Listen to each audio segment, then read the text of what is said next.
basically want to loan me money if I need it. Yeah, speaking of a ton of money, I know you had $100 million liquid cash at one point. Right now, would you rather have cash or assets?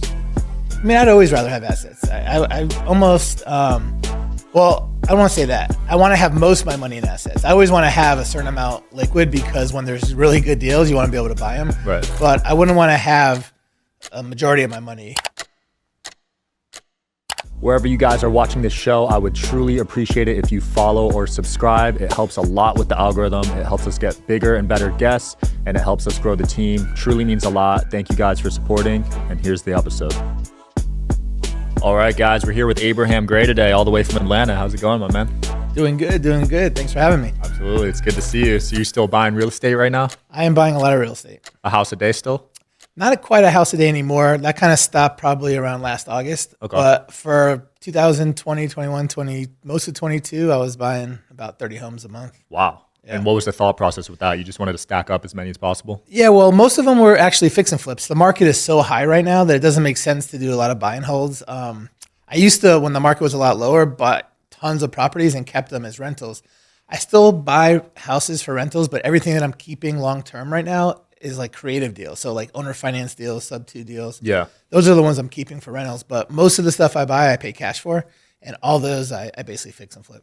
Yeah, the sub 2 strategy is incredible. Pace just came on last week. I saw you collabed with him before. Yeah. And you're actually using that strategy to buy businesses now too as well, right? Yeah, I started with business actually before real estate. So I'm 49 this year. And I started my first business when I was 15.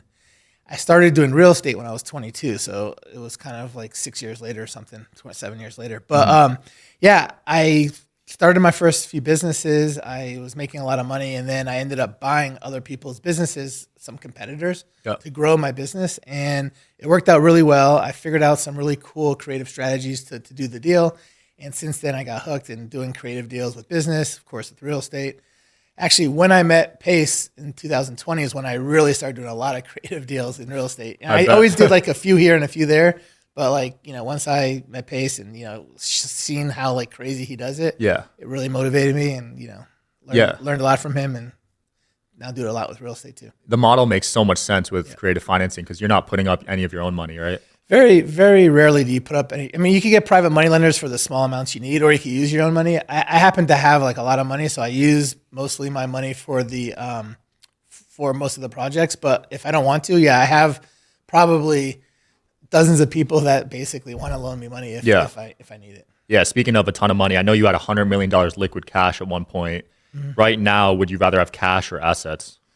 I mean, I'd always rather have assets. I almost, well, I don't want to say that. I want to have most of my money in assets. I always want to have a certain amount liquid because when there's really good deals, you want to be able to buy them. Right. But I wouldn't want to have a majority of my money in cash. I would say 10%. Well, it depends how much money you have. Yeah. But if you keep 10 to 20% of your money in cash, I think you're pretty good. And keep in mind, if you have a lot of assets, you usually could borrow on those assets anyway. So you can usually come up with cash pretty fast if you need to. Yeah, your assets are very liquid because they're real estate. You could take a loan out against it. They're a business where maybe you can get an equity loan as well or sell equity. Yeah. I have crazy amounts of money in real estate, like over $50-60 million, and most of it's free and clear. So yeah, most of that I could get loans pretty easy if I need to. Yeah, is that something you've done yet, or? I've taken like some loans out on properties, but most of my properties I really own free and clear. Yeah, and I saw one clip. You were spending millions at Lowe's. Was that on home repairs? Yeah, so we do about 20 to 30 rehabs a month. Wow. And our average rehab is $40,000-50,000, so it adds up. Half of that's probably materials, half that's probably labor. Yeah. But yeah, we spend a lot of money in mostly we buy it at Lowe's, Home Depot, stuff like that. You got to be one of their biggest spenders. Definitely in my local branch, in my local branch for sure. I'm surprised they haven't contacted you directly. Yeah, they have multiple times. We get pretty good discounts when we buy a lot of stuff. They usually take 20% off, 15% at the worst case. If I buy small amounts of stuff, I always get at least 10%. Nice. Now, I know you became a millionaire at 19. Has it always just been up, or did you have some moments where you lost it all or anything? No, it's just been up from there. I was really smart with my money. Like, if you make your own money, and you make it all and you bust your to do it, like you're really careful with it usually. So that's kind of how it was. I wasn't given it anything, and I made that money, and I saw how hard I had to work for it in the beginning. Right. And no, I was really safe with it. I made really, good investments, but safe at the same time. And if I saw something wasn't going good, I'd cut it right away and not like lose everything. I feel like that's so rare. A lot of the successful guys I talk to have lost it once or twice, some even more than 3 times. Yeah, they do stuff that's a little bit, too risky. But when you first start off, you don't know what's risky and what's not. Right. Luckily for me, I'm not really smart. Like I got all D's in school. I barely passed. Wow. Book smart. I'm an idiot. But I just have really good like intuition. I have really good common sense, and like I feel like a lot of it's luck, but a lot of it's just I have really good instincts. Where do you think that came from? Was it from your parents? No, definitely not my parents. I never really lived with my parents much. When I was young, my parents got divorced before I was 1 year old. I lived with my mom for a little while, and then my dad for a year or two. But I literally went from like foster family to boarding school. Wow. To a few more foster families, and then ended up living with my grandmother when I was 15. And that's when I started my first business. What was that business? So I collected sports cards my whole life, and my first business was turning the sports cards into a business. So I used to go to sports card shows, baseball card, football card shows every single weekend, buy, sell, and basically grew it from making $1,000 a week when I was 15, 16 years old to like $3,000 by the time I was 16, a week. 17, I was already making $5,000, $6,000 a week. 18, 8, Wow. 9, 10,000. By the time I was 19, I was making 10, 12,000 a week at least. So you became a millionaire off sports cards at 19. Yeah, it was all sports cards. That's incredible. I actually have a pretty decent collection. Oh, really? So I got lucky because I grew up in Miami, and in Miami, back I was born in 1975. They didn't have anything but football. They only had Dolphins. There was no Heat. There was no Marlins. So when you used to go to the stores to buy cards, because that's what I liked. I really liked sports when I was young. They didn't even sell baseball cards or basketball cards because they didn't have a team. So they only sold football cards. And I was really big in collecting when I was 10, 11, 12 years old. And that was around 1985, 86. And 1986 Topps was one of the best years for sports. Like it was actually 84, 85, 86. So 84 was really good because it had Dan Marino rookies, John Elway rookies. Those ended up being really expensive. And when I was buying them, they were worth, pennies, $1, 50 cents. Then by the time I started selling them when I was 15, they were worth hundreds of dollars each. Damn. 1986 was the year I bought the most cards. I was like diehard. In 86. Are you interested in coming on the Digital Social Hour podcast as a guest? Well, click the application link below in the description of this video. We are always looking for cool stories, cool entrepreneurs to talk to about business and life. Click the application link below, and here's the episode, guys. Jerry Rice rookie. And Jerry Rice rookie, they were worth like nothing, not even 50 cents when I was collecting them. And by the time I started selling sports cards when I was 15, they were all $100, $150 each, and I had like dozens of them. Damn. And it just, I got lucky that baseball cards weren't worth that much in 84, 85, 86. There wasn't that many expensive cards, but football, there was a lot. And basketball, there was too. If I lived probably in like a basketball town, I probably would have done really well because that's the year, Jordan rookies and all that. Oh, yeah. Those are 6 figures now. Crazy. And if you get them graded, Yeah. when I first started selling cards, grading wasn't that big of a thing. But now, holy crap, that's like what all cards are. Yeah, I wouldn't buy any raws these days, honestly. Yeah. So back then, I don't even think there really was grading for the first few years I was in it. Yeah. But then when it took off, it took off. Do you still have a collection, or you sold it all? I don't really have a collection. I have like a few cards. So I was a Dolphin fan because I grew up in Miami. So I have some Dan Marino cards. I actually sold most of them, but I kept a couple like autograph ones. And for some reason, I didn't keep his rookie card, which was my favorite card. I never kept it. And I did a podcast, and I didn't even realize I talked about this. And actually, it wasn't a podcast. It was a Zoom. I was just helping people with real estate.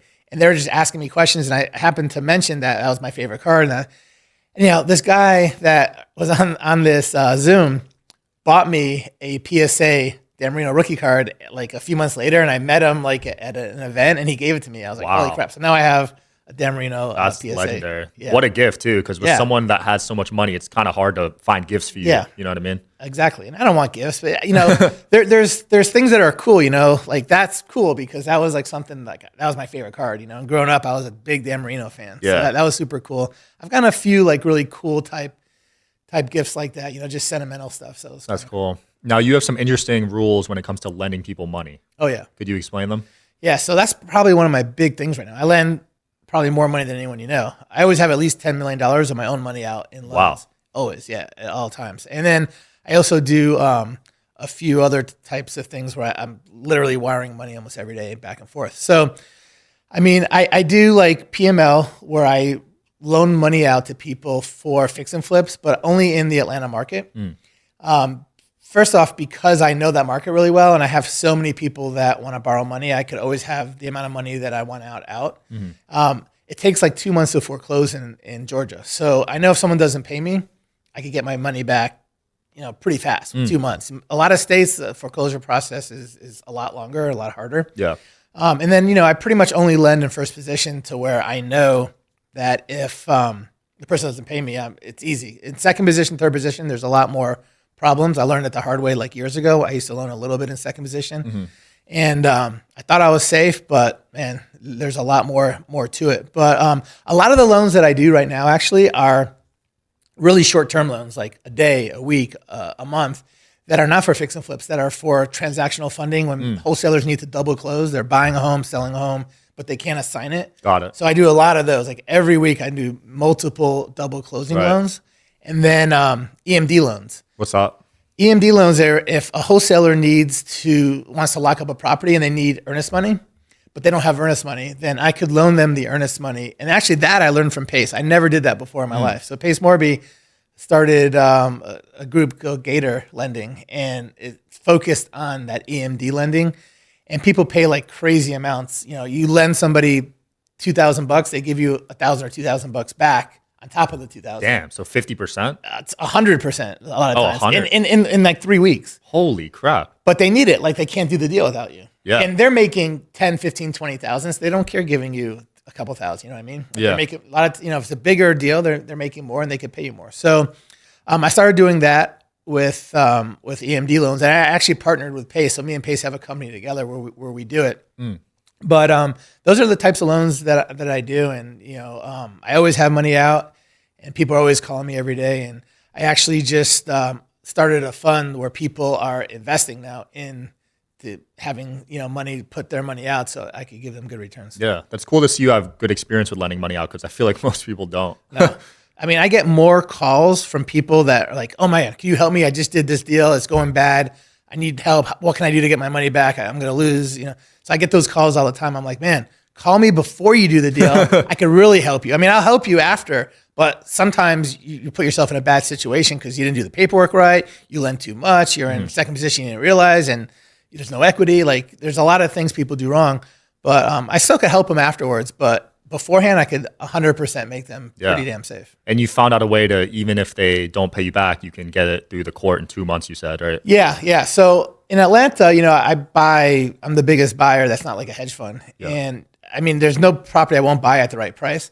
So I'm lending basically about what I'd pay for it. So like if they don't pay me, I know I could get the house back or sell it at the auction for more. Smart. And I'm always going to get my money back that I'm owed, plus interest, plus penalties, plus all kinds of other stuff. Or I'll end up buying it and then just fixing it up myself and making money. Yeah, that's super smart because people loan with the intention of getting it back. But if that doesn't happen, there's no backup plan. Right. You have a backup plan. Oh, yeah, I have a backup plan for all that. You have to, going in, or else a lot of people make mistakes. They loan in states they don't know their laws. So I've actually seen people call me. This is a big problem that I've seen lately is a lot of states have a usury law where you're only allowed to charge a certain amount of interest. So I think like the lowest amount you could charge in certain states, like the highest you could charge in certain states is like 18%. That's like the most, so Texas is one. And okay. A lot of people in Texas do real estate. So there's a lot, but like in Georgia, it's way higher. But I've seen people loan money to people in Texas at like 25, 30%. And then the person didn't pay them back and ended up, not only did they not pay them back, they sued them saying, look, you broke a law. You charged me 25% when the most you're allowed to charge is 18%. Wow. And not only do I not have to pay you back, I could sue you and get a judgment against you. And I've seen that happen in Texas. So you got to know the usury laws in every state you loan money in, because now there's ways around it, charge them 18% annually, but like maybe some fees that make up the difference or something, but you can't charge. And any attorney or title company shouldn't even let you do it, for the most part. They should, they should be the safeguard to not let you do something that you're not allowed to do. But some title companies, just whatever you tell them to do, they'll just do. And, but there's all kinds of nuances with loans that you got to be careful of. That's interesting. Is real estate your main focus right now? I would say that I'm pretty like a third real estate, a third business, and a third lending right now. Oh, okay. Yeah, it's usually like, so when the real estate market is really hot, I'm like 80-90% real estate. Got it. And then the rest, but like real estate kind of slowed down since the interest rates went up a lot in August. And I kind of started doing a lot more business. I bought a lot of businesses last year, and I'm growing a bunch of businesses. I'm always doing more business, and then of course the loans like really picked up the last couple of years. So now it's about a third, and a third. Yeah, you've invested in some interesting businesses. I saw you make millions off axe throwing. Yeah. Which I've been a customer of tons of those places. Nice. The margins must be high because the axes are like plastic and like just wooden board, right? I mean, the most expensive thing is really the labor. Yeah. But the boards, they have boards now you can buy that will last like for a long time. Oh yeah. So the axes don't cost much because you really, really have to replace those. They break some, but Yeah. it's the labor. But our average location so I have 17 locations now. Wow. Yeah, all over the country. And the average location that I start from scratch, I spend about $250,000 on to build out. My average location profits $65,000-$70,000 a month. So like Damn. I get every location I open, I get my money back in 4 months. That's incredible. It's crazy. My first few locations, were making over $100,000 in profit in the beginning. And actually right before I had my best locations were making like profit $140,000-$150,000 a month. Oh my God. A month. So like I would get my money back in 2 months on those when I opened them. But since they came down a lot. So the business is probably like under half what it was before. Those are still insane numbers, though. Yeah, they're crazy numbers. Yeah. Yeah. So are you big on cash flowing businesses? Yeah, I only want businesses that cash flow. I don't want to. If it doesn't cash flow, it's just a headache. Like I would get rid of it for whatever. Yeah. That's one of the problems why people lose a lot of money. Like you started off the conversation, whether it's real estate or whatever it is, they fight whatever they're doing. Instead of just getting rid of it. Like I'll take a loss and get rid of it. Oh wow. Yeah, it's sort of like poker. I treat it like poker. You play poker. We're in Vegas. Yeah, right? yeah. All right, so I might have 10 hands, right, that I play with you. You might have the best hand 8 out of 10 times. Like you might have the nuts or whatever it is, and I might only have the nuts twice, but I can still take all your money. Right. I just got to know how to fold. When you have the best hand and I don't give you all my money, and when I have the best hand, I need to take as much as I can from you. So I treat business the same way. I'll try all kinds of businesses and I'll buy different businesses and start different businesses. And when I see that it's not going the way that I really want, I just fold and, lose whatever I need to lose. But the ones that do good, I just take all the money. Double down on it. Yeah. You're able to stay really disciplined with your emotions. I feel like a lot of people struggle with that. Yeah. Emotions is very important. Same thing in poker. A good poker player doesn't have emotions either. Right. Yeah, some people can't cut their losses, and I feel like their ego gets in the way, and they want to make it work, but it's just bleeding. And they put all their good money, chasing bad money. It's crazy. I see it all the time. Yeah. Is there a certain time period where you're like, all right, if it's not profitable within this amount of months, I'm cutting it? I mean, it depends on if it's a business, if it's real estate. I'll kind of use, good judgment. I'll check to see if it's going the right way, and for different things, I'll see how long I need to give it, but. Once I see that I can't turn something around or it's going to be a loss, I'd rather just be done with it because time is more important than money. Like if I have something that's bad, I'm putting a lot of time into it. Yeah. So I just need to get rid of it so I get my time back because I can make so much more money with my time. I feel that. That's more, the way I look at it. Now, having lived through a couple of recessions now, especially in the real estate space, did you see them coming in advance? Were you preparing or did it kind of just happen? I didn't see, the last one was like 2008, 9, 10. I really saw it coming a little bit, but nowhere near what it was. I mean, it was so crazy, it didn't make any sense. Right. So, but I made a ton of money in that recession. Really? So I've heard most people like lose all their money. Yeah. I actually made more money during that recession than any other time in life, in history. How?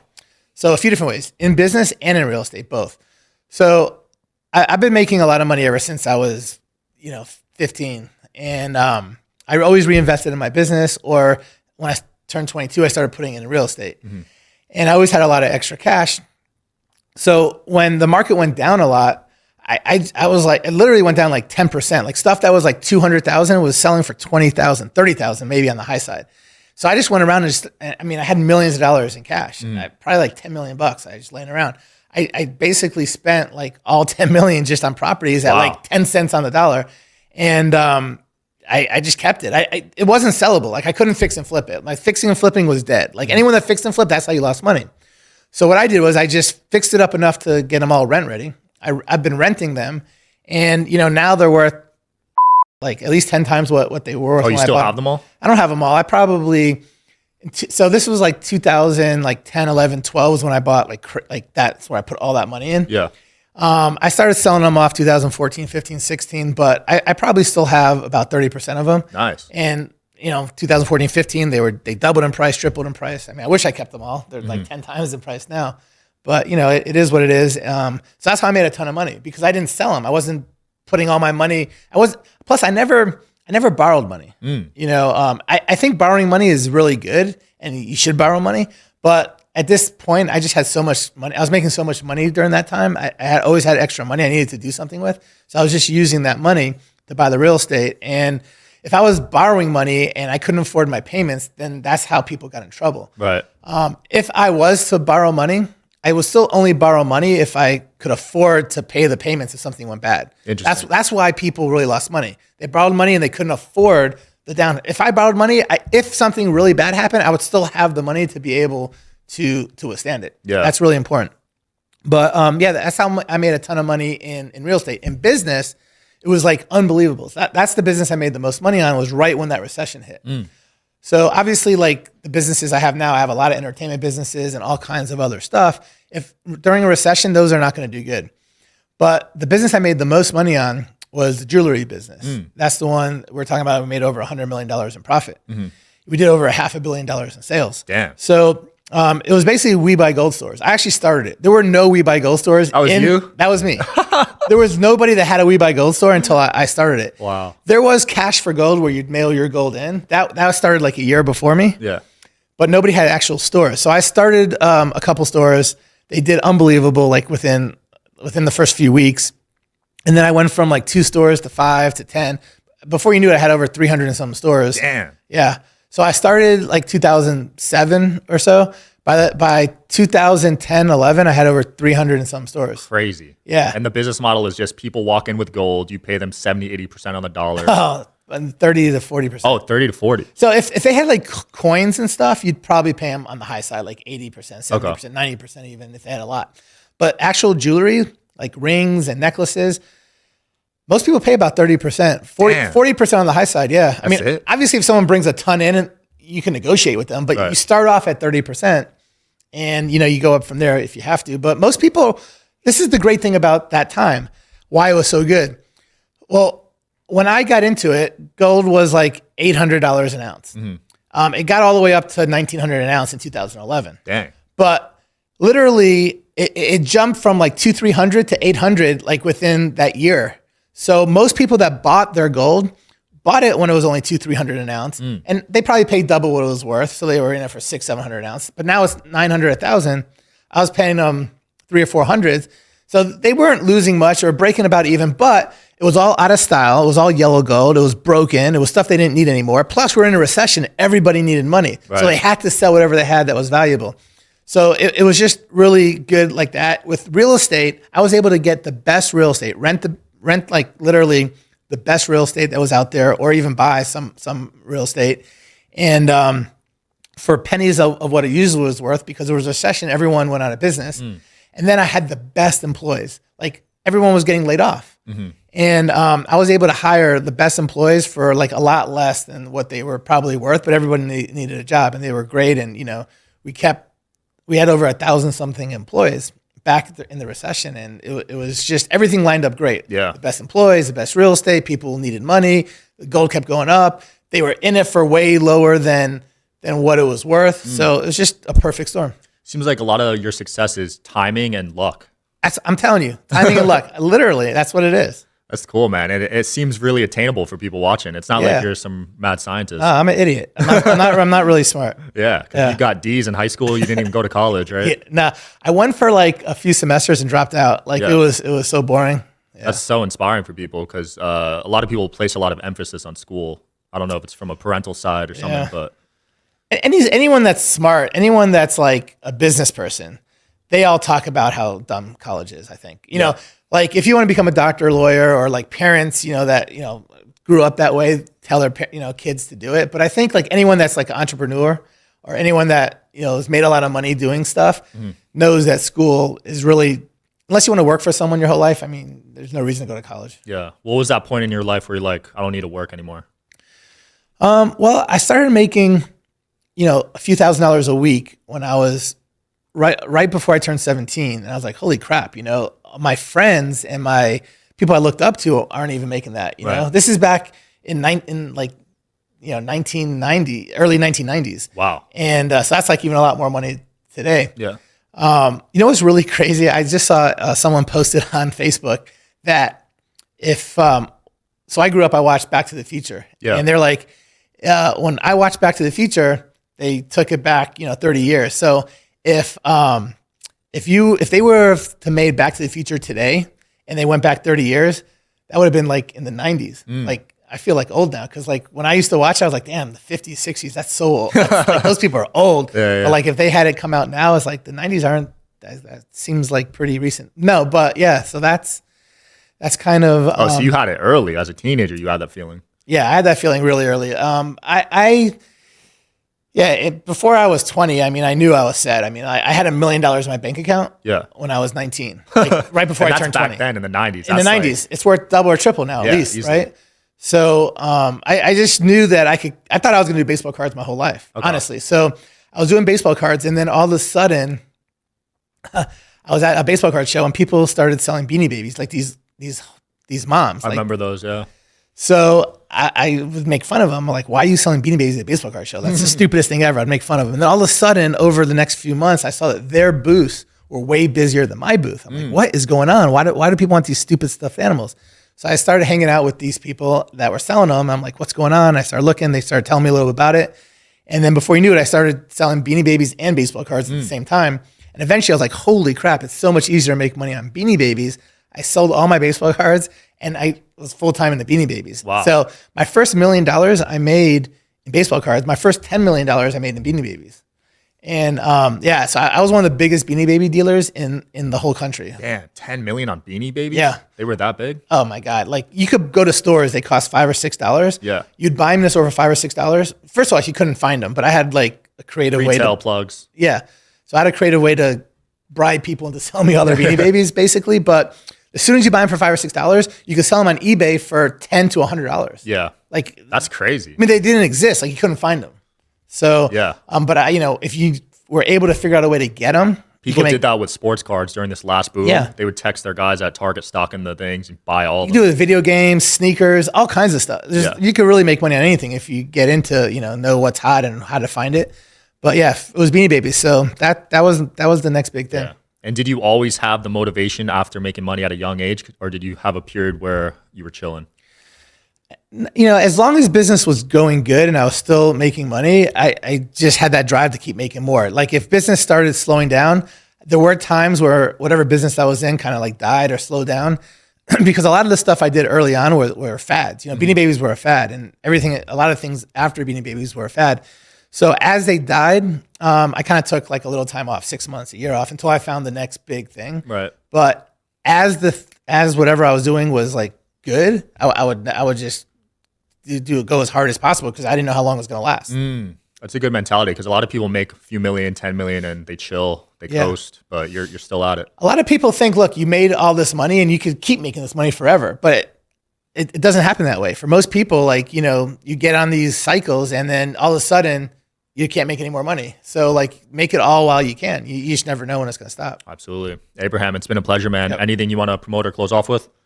Now, I would just say, follow me on Instagram. It's Abraham Gray Official. Follow my YouTube, Abraham Gray, Gray. But, that's about it. I do some masterminds a few times a year, teaching people how to do business. But follow me on YouTube and Instagram, and, you'll see all about it. Awesome. Thanks for coming on, man. Yeah, thanks. Yeah, thanks for watching, guys. See you tomorrow.